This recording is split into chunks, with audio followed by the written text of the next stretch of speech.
Penangkapan Nikita Mirzani membuah heboh publik. Diketahui, Nikita Mirzani dilakukan penangkapan di lobi sebuah mal di Jakarta.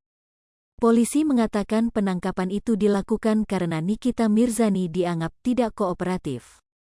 Artis Nikita Mirzani dikatakan polisi tidak hadir dalam panggilan untuk dimintai keterangan. Dalam tayangan YouTube Seleb Oncom News, tanggal 22 Juli tahun 2022, Nikita Mirzani akhirnya memberikan komentar terkait penangkapan dirinya. Ia mengatakan dirinya tidak ditahan karena sang anak tidak bisa jauh darinya. Dia gak bisa jauh dari aku, jelsa Nikita Mirzani.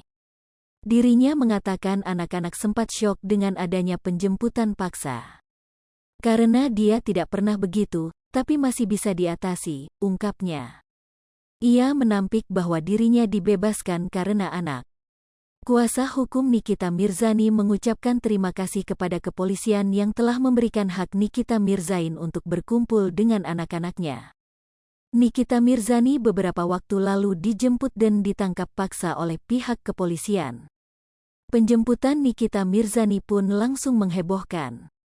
Kemudian, pihak kepolisian menaktakan bahwa status Nikita Mirzani menjadi tersangka atas kasus dugaan pencemaran nama baik.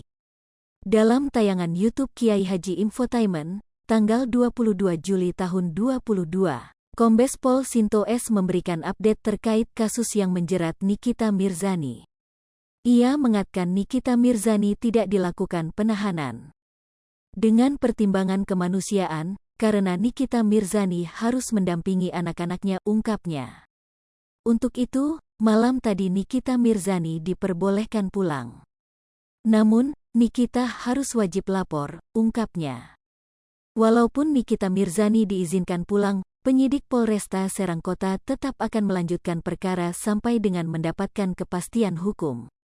Nikita harus wajib lapor 1 minggu sebanyak 1 kali, ungkapnya. Ia juga mengatakan untuk alat bukti, Nikita Mirzani memberikan HP dan akun Instagram miliknya.